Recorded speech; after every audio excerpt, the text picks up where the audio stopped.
अतृप्त वासना। ट्यूबवेल जंगल में बेशक था, फिर भी कोई आ सकता है। यही सोचकर 80 वर्षीय वृद्ध खजान सिंह अपनी पुरानी प्रीति को वासना की आग में झोंकने के लिए सुमित्रा देवी को साथ लेकर बाजरा के खेत में घुस गए। वहीं सहवास के दौरान ही सुमित्रा देवी के ऊपर उनकी मृत्यु हो गई। सुमित्रा देवी जैसे तैसे खजान सिंह के नीचे से निकलकर चुपचाप अपने घर पहुंच गई। खजान सिंह का शव बाजरा की खड़ी फसल में वहीं पड़ा रहा। ये कहानी सत्य घटना पर आधारित है। मेरा उद्देश्य किसी के मान सम्मान को ठेस पहुंचाना या किसी को हतोत्साहित करना नहीं है, इसलिए कहानी में सभी नाम व स्थान काल्पनिक हैं। कहानी को रोचक बनाने के लिए तथ्यों को तोड़ मरोड़कर, घटा बढ़ाकर मनगढ़ंत रूप भी दिया गया है। आप इसे सिर्फ एक कहानी समझकर ही पढ़ें। सादर। भादों का महीना चल रहा था। खेतों में बाजरा की फसल लहलहा रही थी। बरसात के कारण पगडंडियों पर घास उग रही थी। संध्या के समय सूरज डूब चुका था। राकेश खाना लेकर बाबा को देने ट्यूबवेल की ओर चल दिया। आसमान में रह रहकर दामिनी चमक रही थी। बरसात का डर था, कहीं रास्ते में बरसात शुरू न हो जाए, इसलिए राकेश तेज कदमों से पगडंडी पर चलता जा रहा था। पगडंडी पर घास होने के कारण राकेश को डर था कि कहीं घास में कोई सांप कीड़ा न बैठा हो। मगर गांव से 4 खेत दूर ट्यूबवेल तक तो जाना ही था, ऊपर से अंधेरा होने का डर। अंधेरा होने से पहले ही बाबा को रोटी देकर वापस भी लौटना था, इसलिए राकेश जल्दी जल्दी तेज कदमों से पगडंडी पर ट्यूबवेल की तरफ बढ़ता जा रहा था। पगडंडी पर चलते चलते राकेश अंधेरा होने से पहले ही ट्यूबवेल पर पहुंच गया। ट्यूबवेल की कोठरी का दरवाजा खुला था, शायद बाबा अंदर होंगे। ट्यूबवेल की कोठी के दरवाजे पर कदम रखते ही राकेश बोला, बाबा, रोटी। मगर कोई उत्तर नहीं मिला। अंदर घुसकर राकेश ने इधर उधर निगाह घुमाई। बाबा की चारपाई बिछी थी, मगर बाबा नहीं थे। जंगल में अकेले 12 वर्षीय बच्चे को डर लगने लगा। बाबा कहाँ गए? राकेश ने बाहर निकलकर कई आवाज दी, बाबा, ओ बाबा, रोटी ले आया हूं, बाबा कहाँ हो? राकेश ने डर के कारण जल्दी जल्दी आवाज दी, मगर बाबा वहां कहाँ थे? जंगल में अकेले बच्चे के पैर उखड़ने लगे। उसने रोटियों का कठोर दान वहीं चारपाई पर रखा और ट्यूबवेल की कोठरी की कुंडी लगाकर गांव की तरफ दौड़ लगा दी। अंधेरा सिर पर खड़ा था। बच्चे की हिम्मत जवाब दे रही थी, जैसे पीछे कोई भूत भाग रहा हो। वो किसी तरह भागता भागता गांव तक पहुंच गया। हौंफते हुए बोला, बापू, बाबा ट्यूबवेल पर नहीं थे, कहीं घूमने निकल गए होंगे। जगदीश ने कहा। मगर ट्यूबवेल की कोठरी का दरवाजा तो खुला था, कहीं जाते तो कुंडी बंद करके जाते। राकेश बोला, हो सकता है वहीं कहीं हो, जंगल झाड़े गए हो। जगदीश ने कहा, मैंने तो बहुत आवाज दी, बाबा वहां होते तो बोलते नहीं। राकेश ने पूछा, हो सकता है दरवाजा खुला छोड़कर कहीं निकल गए हो, आ जाएंगे। तू क्यों चिंता कर रहा है? गांव में कहीं हुक्का पीने बैठ गए हो, जगदीश बोला। राकेश तो बच्चा था, जंगल में अकेले डर गया, जैसे तैसे अपनी जान बचाकर घर वापस आ गया। राकेश के शब्दों ने जगदीश की चिंता बढ़ा दी। वो तुरंत ट्यूबवेल की तरफ चल दिया। कोठरी की कुंडी राकेश लगा कर गया था। जगदीश को भी लगी हुई मिली। कुंडी खोलकर वह अंदर घुसा। चारपाई पर रोटियों का कटोरदान रखा था, मगर खजान सिंह वहां नहीं थे। अब तो अंधेरा भी हो गया है, बापू कहाँ चले गए? जगदीश की चिंता और बढ़ गई। अंधेरा होने तक तो उन्हें आ जाना चाहिए था। शायद गांव में ही किसी के पास हुक्का पी रहे हो, मगर अब तक किसके पास होंगे? ट्यूबवेल की कोठरी का ताला लगा चलूं, आ गए तो परेशान होंगे, मगर गए कहां? जगदीश का दिमाग काम नहीं कर रहा था। उसने ट्यूबवेल की कोठरी का ताला भी नहीं लगाया और रोटियां भी वही रखी छोड़ दी, आ गए तो खा लेंगे। वापस आते समय रास्ते में भी जगदीश के मस्तिष्क में सैकड़ों प्रश्न घूम रहे थे। किसी अनहोनी के भय से शरीर में सिहरन पैदा हो जाती। बाद में खुद ही अपने मन को सांत्वना देता, कहीं बैठ गए होंगे, आ जाएंगे। यही सोचते सोचते वह गांव तक पहुंच गया। जगदीश ने गांव का भी चक्कर लगाया। जहां जहां उनकी बैठक थी, सभी जगह देखा। गांव के लोगों से भी पूछताछ की, मगर कहीं कोई सुराग न मिला। एक ने तो मजाक में कह दिया, बुढ़े हैं, किसी औरत को लेकर तो भाग नहीं जाएंगे, आ ही जाएंगे, उनसे कोई क्या छीन लेगा? औरत तो है नहीं। जगदीश के हृदय को संतोष नहीं हुआ। घर आकर लालटेन उठाई और पुनः ट्यूबवेल की ओर चल दिया। रात के लगभग 10 बजे बज गए होंगे। अंधेरा घना था। जगदीश लालटेन के प्रकाश में पगडंडी पर चलते चलते ट्यूबवेल तक पहुंच गया। कोठरी की कुंडी ज्यों की त्यों बंद थी, जैसे जगदीश करके गया था। लालटेन के प्रकाश में जगदीश ने ट्यूबवेल की कोठरी के आसपास भी चक्कर लगाया, शायद कोई सुराग मिले, मगर सब कुछ सामान्य सा ही लगा। कहीं भी कोई शक की वस्तु न मिली। जगदीश चक्कर में पड़ गया कि बापू गए तो कहाँ गए? किसी रिश्तेदार के यहां जाते तो बता कर जाते। उन्होंने तो कोई ऐसा जिक्र भी नहीं किया था कि कहीं जाना है, तो कहाँ गए? कहीं कोई दुर्घटना तो नहीं हो गई? अगर ऐसा होता तो अब तक सूचना भी मिल जाती, क्योंकि कई घंटे गुजर गए हैं। जगदीश के मस्तिष्क में अनेकों तरह की जिज्ञासा पनप रही थी, मगर रात्रि में कहाँ खोजें? बरसात के कारण पगडंडियां भी अंधेरे में चलने लायक नहीं थी। सब पर घास हो रही थी। बरसात में कीड़े मकोड़ों का भी डर था। पगडंडी पर घास में कहीं सांप बिच्छू बैठे हो। रात में जाएं तो कहाँ जाएं? अन्य कोई रास्ता न सूझा तो जगदीश ने ट्यूबवेल की कोठरी का दरवाजा खोला। लालटेन दीवार पर लटका दी, रोटियों का कठोर दान चारपाई से उठाकर दीवट पर रख दिया और वही चारपाई पर लेट गया। बापू कहाँ गए? यही सोचते सोचते निद्रा ने कब उसे अपने आगोश में समेट लिया, ज्ञात नहीं। खजान सिंह की चिंता में सोचते सोचते जगदीश की ट्यूबवेल की कोठरी में आंख तो लग गई, मगर भादों की गर्मी व मच्छरों के प्रकोप ने सोने नहीं दिया। मध्य रात्रि में ही आंख खुल गई तो जगते ही बापू की चिंता सताने लगी। अब तक भी वापस नहीं आए हैं? कहाँ खोजने जाऊं? नींद नहीं आई तो दीवार से लालटेन उतार ली, दीवट से खाने का कठोर दान भी उठा लिया और कोठरी से बाहर निकलकर कोठरी का ताला लगा दिया। चलते चलते अंधेरे में ही घर पहुंच गया। पिताजी आए कि नहीं? जगदीश की पत्नी संगीता ने ऊँघते हुए पूछा। नहीं आए, पता नहीं कहाँ चले गए। जगदीश ने शांत स्वर में कहा। अब रात में कहाँ ढूंढोगे? अभी तो बहुत रात बाकी है। सो जाओ, सुबह देखना, संगीता बोली। सुबह ही कहाँ ढूंढ लेंगे? कहीं बताकर तो गए नहीं है, जगदीश ने कहा। हो सकता है सुबह तक खुद ही वापस आ जाएं, संगीता बोली। खुद ही वापस आते तो क्या कहकर नहीं जाते? मालूम नहीं कहाँ होंगे, जगदीश ने दुखी होकर कहा। हो सकता है कोई जरूरी काम हो। न कहकर गए हो, सोचा होगा जल्दी लौट आऊंगा, इसलिए ना बताकर गए हो और जल्दी न लौट पाए हो। शायद सुबह तक आ जाएं, संगीता ने सांत्वना दी। अब और कर भी क्या सकते हैं? भोर होने तक तो इंतजार करना ही पड़ेगा, जगदीश ने कहा। जगदीश की बेचैनी पल पल बढ़ती ही जा रही थी। बापू कहाँ जा सकते हैं? ये यक्ष प्रश्न सुलझ नहीं रहा था।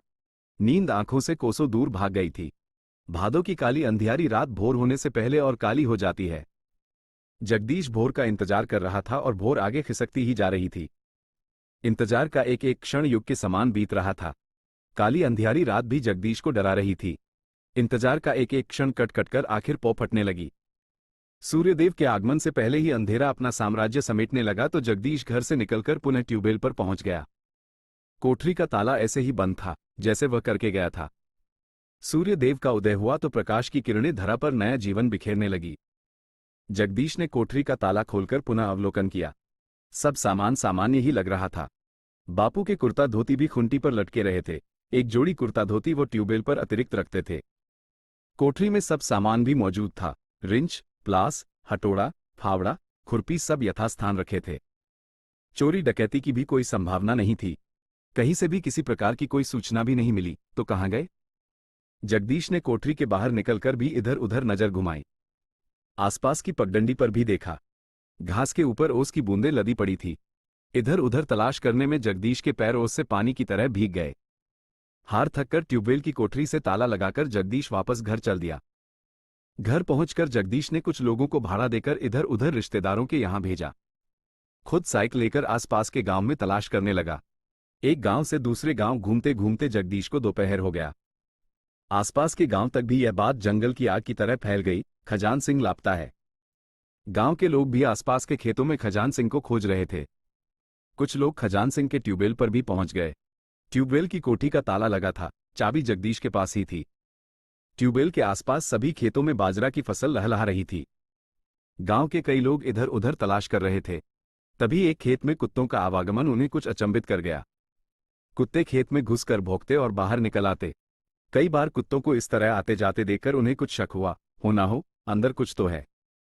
राम बाबू और नगेंद्र कुत्तों के पीछे पीछे बाजरा के खेत में घुस गए। अंदर जाकर देखा तो उनके पैरों तले जमीन खिसक गई। खजान सिंह के शव को देखकर उनकी चीख निकल गई। रामबाबू और नगेंद्र की चिल्लाहट सुनते ही और लोग भी खेत के अंदर भागे। अंदर का नजारा देखकर सबकी आंखें फटी की फटी रह गई। खजान सिंह का शव बाजरा की खड़ी फसल में खेत के बीचों बीच पड़ा था। ऊपर कुर्ता और बनियान पहने हुए थे, नीचे का अंडरवियर व धोती उतरी हुई पास ही में सुरक्षित रखी थी, जैसे उन्होंने खुद ही उतार कर रखी हो। खजान सिंह का शव मिलने की सूचना गांव में भेजी गई तो गांव से लोगों की कतार लग गई। जिसने भी सुना खेत की तरफ दौड़ा चला आया। कुछ समय में ही बात जंगल की आग की तरह पूरे गांव में फैल गई। गांव के आदमी, औरत व बच्चे सभी खेत पर पहुंच गए। बाजरा के खेत में मेला सा लग गया। भीड़ के कारण फसल पैरों से टूटकर जमीन पर बिछ गई। लोगों में तरह तरह की चर्चा शुरू हो गई। पूरे क्षेत्र में बात फैल गई कि खजान सिंह की हत्या हो गई है। जगदीश भी सीधा खेत पर पहुंच गया। बापू के शव को देखकर हृदय पर वज्रपात हो गया। आसमान से तड़पड़ाती हुई दामिनी जैसे जगदीश के ऊपर ही गिरी हो, शरीर में कांटे खून न रहा। इधर उधर पछाड़ खा खाकर दहाड़ रहा था। संगीता और राकेश भी रोते रोते खेत पर पहुंच गए। लोगों ने जगदीश के परिवार को संभाला, सांत्वना दी और खजान सिंह की हत्या की सूचना पुलिस थाने को पहुंचा दी। सूचना मिलते ही दरोगा भुजबल सिंह दलबल के साथ आधम के गांव से 4 खेत दूर बाजरा के खेत में खजान सिंह की लाश के पास भीड़ का मेला सा लगा था। दरोगा भुजबल सिंह ने अपनी बुलेट मोटरसाइकिल खड़ी की और सीधे घटनास्थल पर पहुंच गए, जहां खजान सिंह की लाश पड़ी थी। पुलिस आ गई तो भीड़ का घेरा इधर उधर हट गया। दरोगा भुजबल सिंह बड़े ध्यान से खजान सिंह के शव को देखने लगे। शरीर पर कोई चोट का निशान या घाव नहीं था। ऊपर के कपड़े पहने हुए थे, नीचे के अंडरवियर और धोती एक जगह सुरक्षित रखे हुए थे, जैसे खुद उतार कर रखे हो। तो मौत कैसे हो गई? हत्या का केस किसी भी तरह नहीं लग रहा था। कोई चोरी चौपाटी भी नहीं हुई थी। हत्या का कारण जानने के लिए दरोगा भुजबल सिंह ने लाश का पंचनामा भरवाकर खजान सिंह की लाश को पोस्टमार्टम के लिए भेज दिया। दरोगा भुजबल सिंह अपनी जांच में लगे रहे, मगर खजान सिंह की मौत का कारण न खोज सके। अगर खजान सिंह की लाश चारपाई पर ट्यूबवेल की कोठरी में मिलती तो उसे हृदयघात से मौत समझ सकते थे, मगर खजान सिंह का शव तो बाजरा की फसल में मिला था। शरीर पर भी किसी तरह ही था, तो खजान खेत में कैसे पहुंचे? क्या कोई उन्हें वहां खींचकर ले गया था? उनके धोती व अंडरवियर उतरे हुए थे। लगता तो नहीं किसी ने उतारे हो। यदि उन्होंने खुद ही उतारे तो किस लिए? कहीं कोई प्रेम प्रसंग तो नहीं? मगर उनकी उम्र, इस उम्र में क्या प्रेम प्रसंग होगा? 80 साल के बुढ़े थे। 80 साल का बुढ़ा क्या कर लेगा? तो उनके कपड़े कैसे उतारे? शरीर पर कोई चोट का निशान भी नहीं मिला। तो मृत्यु कैसे हुई? हृदयघात होता तो अपनी चारपाई पर होते या कोठरी के आसपास होते। बाजरा में क्या करने आए थे? दरोगा भुजबल सिंह के मस्तिष्क में सैकड़ों प्रश्न घूम रहे थे, मगर वह किसी निष्कर्ष तक न पहुंचने पाए। अब तो उन्हें पोस्टमार्टम की रिपोर्ट का ही इंतजार था। उन्होंने गांव में पूछताछ शुरू कर दी। कई लोगों से पूछा, मगर कोई भी संतोषजनक उत्तर न दे सका। पोस्टमार्टम रिपोर्ट तो आनी ही थी, मगर दरोगा जी ने प्रयास नहीं छोड़ा। उनकी पूछताछ जारी ही रही। खजान सिंह को अंतिम बार किसने देखा था? इस प्रश्न पर एक बुजुर्ग, खजान सिंह के ही हम उम्र, बादाम सिंह बोले, दरोगा भग मैं और किशोरी उनके ट्यूबवेल पर गए थे। हमारे खेत भी उनके पास ही हैं। अपने खेतों से घूमते हुए हम दोनों खजान सिंह के ट्यूबवेल पर पहुंचे। उस समय खजान सिंह वही थे। लगभग आधा घंटा उनके पास बैठकर हम दोनों वापस गांव चले आए। खजान सिंह अपने ट्यूबवेल पर ही रह गए, बादाम सिंह ने बताया। आप उनके साथ थे, तब उन्हें कोई परेशानी महसूस हुई? जैसे कहीं दर्द या बेचैनी बताई हो? दरोगा जी ने पूछा। उसे तो कोई परेशानी नहीं थी। हमारे साथ हुक्का भी पिया था उसने। अगर कोई परेशानी होती तो अवश्य बताता। उसने हमें तो कुछ बताया नहीं और हमें भी महसूस नहीं हुआ कि इसे कोई परेशानी है। बिल्कुल ठीक था। न जाने क्या हो गया। किशोरी लाल ने बताया। तुम पहुंचे उस समय उन्हें कोई परेशानी नहीं थी? दरोगा जी ने पूछा। हाँ दरोगा जी, उस समय वह बिल्कुल ठीक था। आग सुलगाकर उसने हुक्का भी भरा था और हम तीनों ने चारपाई पर बैठकर हुक्का पिया। उसे कोई परेशानी है ऐसा हमें तो महसूस नहीं हुआ, न उसने कुछ बताया, बादाम सिंह ने कहा। तुम्हारे बाद कोई आया हो तुम्हारी जानकारी में हो? दरोगा जी ने पूछा। हम तो आधा घंटा हुक्का पीकर वहां से चल दिए। हमारे बाद? कहते कहते किशोरी लाल के चेहरे पर मुस्कान आ गई। किशोरी लाल को देखकर बादाम सिंह का रुख भी बदल गया। उन्होंने आगे कुछ बताया नहीं, एक दूसरे का चेहरा देखकर मुस्कुराने लगे। दरोगा भुजबल सिंह की अनुभवी आंखें उनके चेहरे को पढ़ रही थी। अवश्य ही यह कुछ छुपा रहे हैं। इसके बाद निश्चय ही कुछ ऐसा हुआ होगा जिसकी इन्हें जानकारी है। दरोगा जी ने कहा। बताओ बताओ, क्या बताना चाह रहे हो? नहीं नहीं दरोगा जी, हम तो वहां से हुक्का पीकर चले गए थे, हमें नहीं मालूम हमारे बाद वहां कौन आया। बादाम सिंह ने बताया। तुम तो चले गए थे, मगर तुम्हारे बाद कौन आया? ये तुम्हें मालूम है, दरोगा जी ने कहा। नहीं दरोगा जी, हमें बिल्कुल भी जानकारी नहीं है कि हमारे बाद खजान सिंह के पास कौन आया। बादाम सिंह ने कहा। तुम्हारे चेहरे बता रहे हैं कि तुम्हें सब जानकारी है। सच सच बताओ, नहीं तो तुम्हारे विरुद्ध ही खजान सिंह का मुकदमा लगा दूंगा। जेल जाना पड़ेगा, दरोगा जी ताव में आकर कह दिया। दरोगा जी को ताव में देखकर दोनों के चेहरे का रंग उड़ गया। भय के निशान चेहरे पर दिखाई देने लगे, मगर बात ही कुछ ऐसी थी जिसे वह बताना नहीं चाह रहे थे। हाथ जोड़कर बोले, दरोगा जी हमारी उम्र की तरफ देखो। ऐसी बात हमारे मुंह से अब शोभा नहीं देती। हम तो खजान सिंह को वहीं छोड़कर आए थे। इससे आगे हमें कुछ भी ज्ञात नहीं कि उसे क्या हुआ। दरोगा भुजबल सिंह ने उस समय उन्हें और छेड़ना उचित नहीं समझा। शायद भीड़ के कारण न बता रहे हो। उन्होंने इधर उधर और कुछ हाथ पैर फेंके, कुछ लोगों से और पूछताछ की, मगर कोई निष्कर्ष न निकल सका। चलते समय दरोगा भुजबल सिंह ने बादाम सिंह और किशोरीलाल से जीप में बैठने को कहा। तुम दोनों मेरे साथ जीप में बैठकर थाने चलो। बाबूजी, हमने क्या किया है? खजान सिंह की हत्या हमने की है और आप हमें थाने ले जा रहे हैं? किशोरीलाल गिड़गिड़ा कर बोले। हाँ, तुम दोनों ने ही खजान सिंह की हत्या की है। तुम्हें जेल भेजूंगा, दरोगा भुजबल सिंह ने कहा। दरोगा जी, हत्या हमने नहीं की, हम तो सिर्फ हुक्का पीकर चले आए थे, बादाम सिंह ने घबराकर कहा। हत्या तुमने की है या नहीं की है, थाने पहुंचकर पता चलेगा। चुपचाप जीप में बैठ जाओ, नहीं तो यहां से खींच कर ले जाऊंगा, दरोगा जी ने कड़क आवाज में आदेश दिया। पुलिस का विरोध करना बादाम सिंह और किशोरीलाल के बस की बात कहाँ थी। पुलिस है, उल्टा सीधा कुछ भी कहे सुनना पड़ेगा, नहीं तो यही भीड़ के सामने ही बैतक की 2-4 रसीद कट जाएंगी। गांव के सामने पुलिस बेइज्जती करे, इससे तो अच्छा यही है कि जीप में बैठ लें, थाने पर जो कुछ होगा देखा जाएगा। यही सोचकर बादाम सिंह और किशोरीलाल जीप में पीछे बैठ गए। जीप उन्हें लेकर थाने की तरफ चल दी। जीप में बैठे बादाम सिंह और किशोरीलाल सोचने लगे, बड़ी मुसीबत गले लगा ली। हमें क्या जरूरत थी थानेदार को कुछ बताने की? न हुक्का पीने की घटना बताते, न थाने जाना पड़ता। अंतिम बार खजान सिंह को किसने देखा था? किसी ने भी देखा हो, हमें इससे क्या लेना देना? थानेदार को कुछ ना बताते तो क्यों थानेदार हमें घसीट कर थाने ले जाता? खुद ही मुसीबत मोल ले ली, अपने पैरों में खुद ही कुल्हाड़ी मार ली, या पैर ही कुल्हाड़ी में दे मारा। घाव तो होगा ही, घाव का दर्द भी झेलना पड़ेगा। पुलिस का क्या भरोसा, कहीं जेल ना भेज दे। पुलिस की जीप में बैठे बैठे बादाम सिंह और किशोरीलाल अपने नसीब को कोस रहे थे, तभी जीप थाने में पहुंच गई। थानेदार ने उन्हें जीप से उतारकर थाने में पड़ी एक बेंच पर बिठा दिया और दरोगा जी किसी दूसरे वाद की विवेचना करने के लिए थाने से निकल गए। किशोरीलाल और बादाम सिंह को थाने में बैठे बैठे दोपहर से शाम हो गई, मगर दरोगा जी नहीं लौटे। शाम को दोनों के घर से खाना भी थाने पर पहुंच गया। बेमन खाना भी खाया, अच्छा तो लगा नहीं, मगर जिंदा रहने के लिए खाना ही था। कौन से बुरे कर्म उदय हो गए जो पुलिस के हत्थे चढ़ गए। गांव में ही नहीं, आसपास के गांव में भी चर्चा शुरू हो गई। बादाम सिंह और किशोरीलाल ने ही खजान सिंह को मारा है, उन्हें पुलिस भी पकड़ कर ले गई। दरोगा जी अभी तक वापस थाने पर नहीं आए थे। बादाम सिंह और किशोरीलाल के साथ साथ उनका पूरा परिवार चिंतित था कि यह बड़ी मुसीबत कहां से सर पड़ गई। खजान सिंह की हत्या से उनका कोई संबंध नहीं था, फिर भी पुलिस उठाकर ले गई। तालाब में गिरकर कोई सूखा तो निकलता नहीं, कुछ ना कुछ दक्षिणा तो देनी ही पड़ेगी। किसानों पर कहाँ इतना धन होता है, अपने दिन ही जैसे तैसे कटते हैं, ऊपर से यह मुसीबत और गले पड़ गई। बच्चों को घर भेजकर कुछ रकम का बंदोबस्त करने के लिए कहा। घर में नहीं हो तो किसी से सूद पर उधार ले लो। 5-5 हजार तो दोनों को देने ही पड़ेंगे, इससे कम में क्या काम चलेगा? नहीं तो दरोगा खजान सिंह की हत्या में लपेट देंगे, जेल जाना पड़ेगा, मुकदमा चलेगा। यहां 5 हजार से काम चल जाए तो अच्छी बात है, जेल जाकर मुकदमा लड़ने से तो। बादाम सिंह और किशोरीलाल दोनों के लड़के रुपयों का बंदोबस्त करने के लिए गांव निकल गए। किशोरीलाल और बादाम सिंह अपने अपने नसीब को कोसने लगे। खजान सिंह के पास ना बैठते तो क्यों जान संकट में पड़ती। खजान सिंह के साथ हुक्का पीकर बहुत बड़ा जुर्म कर दिया। घर का खर्च तो जैसे तैसे चल रहा था, दरोगा के लिए कर्जा ही लेना पड़ेगा। पेट भर भी नहीं खा पाते, मगर इनके लिए तो कैसे भी हो व्यवस्था तो करनी पड़ेगी। तभी दरोगा जी की बुलेट थाने में आकर रुकी। दरोगा जी को देखकर दोनों खड़े हो गए।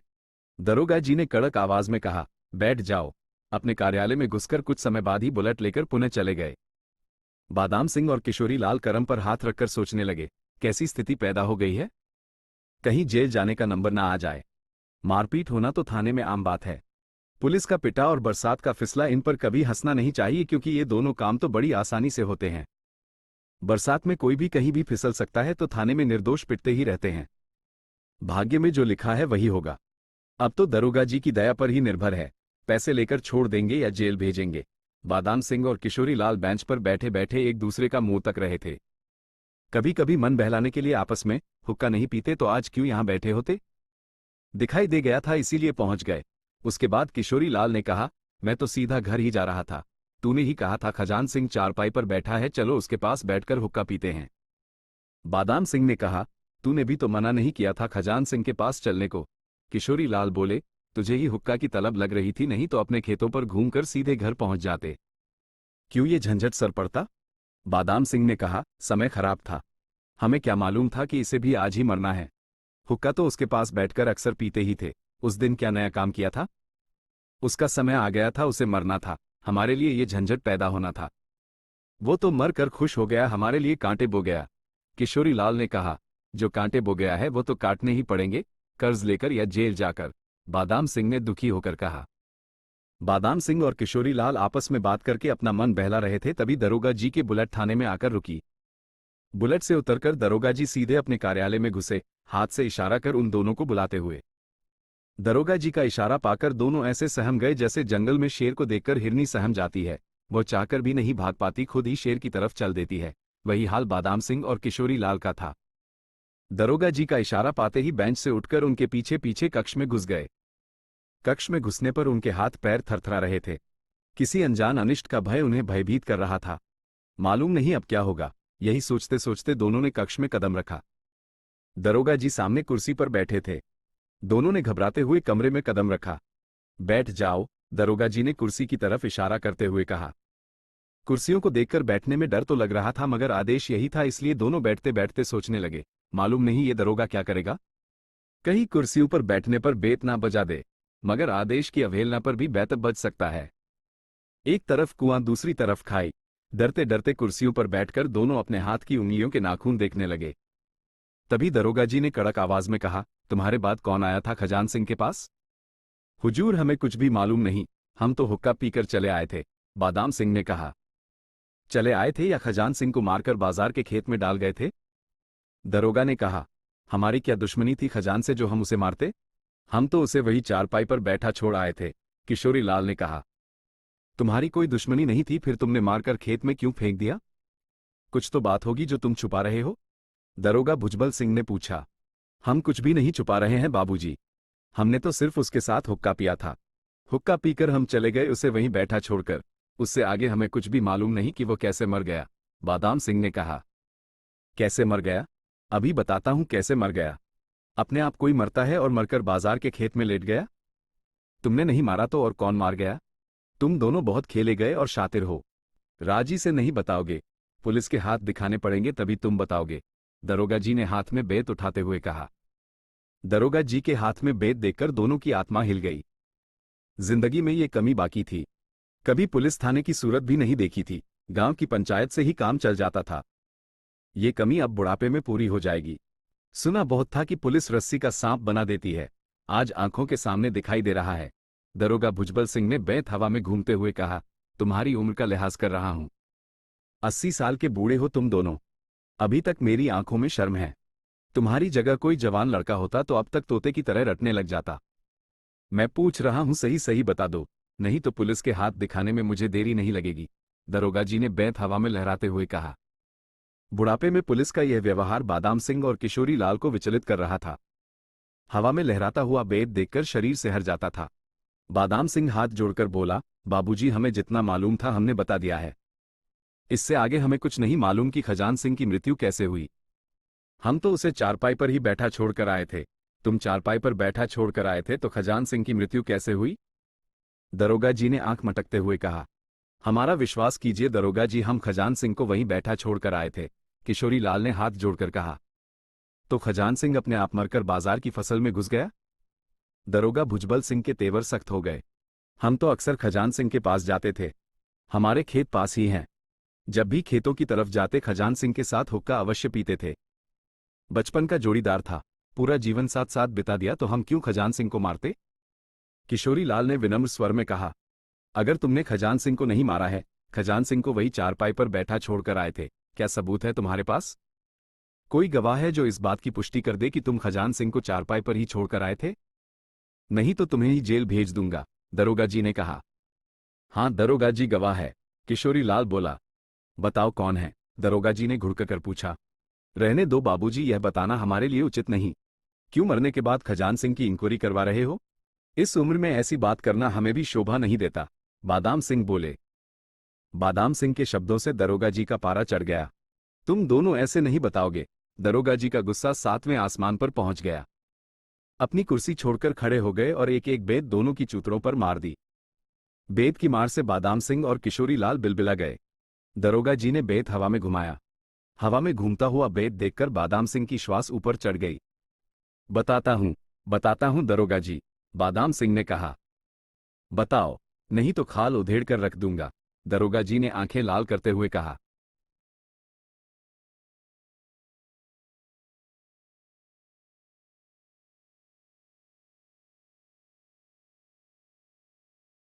बताओ तुम्हारे बाद कौन आया था?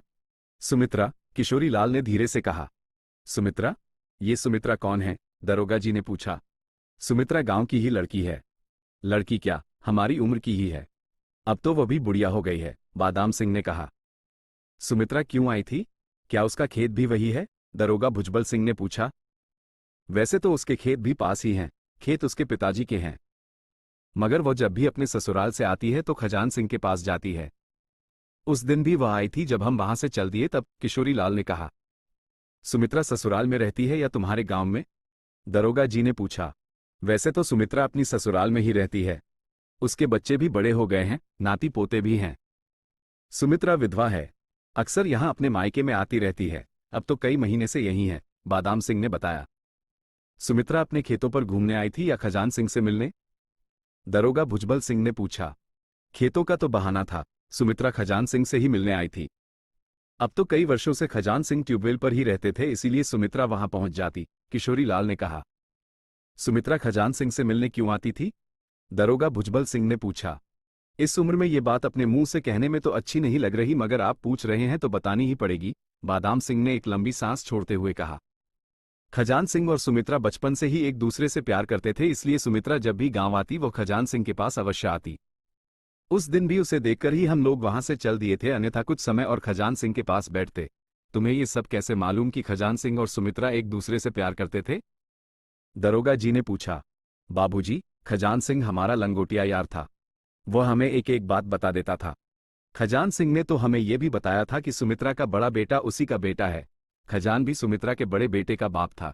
दरोगा भुजबल सिंह के मस्तिष्क में उथल पुथल शुरू हो गई।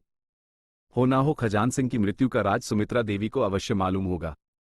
खजान सिंह की लाश बाजरा के खेत में कैसे पहुंची यह सुमित्रा ही बताएगी। दरोगा जी कुछ सोचकर बोले। खजान सिंह और सुमित्रा का प्रेम संबंध कब से था? बचपन से ही। जवान की दहलीज पर पैर रखते ही दोनों का प्रेम प्रसंग शुरू हो गया, बादाम सिंह ने कहा। तो उन्होंने विवाह क्यों नहीं किया? दरोगा भुजबल सिंह ने पूछा। गांव की लड़की थी, विवाह कैसे हो जाता है? किशोरी लाल ने कहा। दरोगा भुजबल सिंह का पूरा ध्यान सुमित्रा देवी पर केंद्रित हो गया। बादाम सिंह और किशोरी लाल से बोले, तुम लोग जाना चाहते हो तो जा सकते हो, रात अधिक हो गई है। चाहो तो कंबल लेकर यहीं सो जाओ। शेर की मांग में कौन रुके, पुलिस का कुछ भरोसा नहीं कब भेजा घूम जाए। चलने में ही अपनी भलाई समझकर दोनों थाने से निकलकर अंधेरी रात में अपने कदमों से जंगल की पगडंडियों को नापने लगे और घर पहुंचकर चैन की नींद सो गए।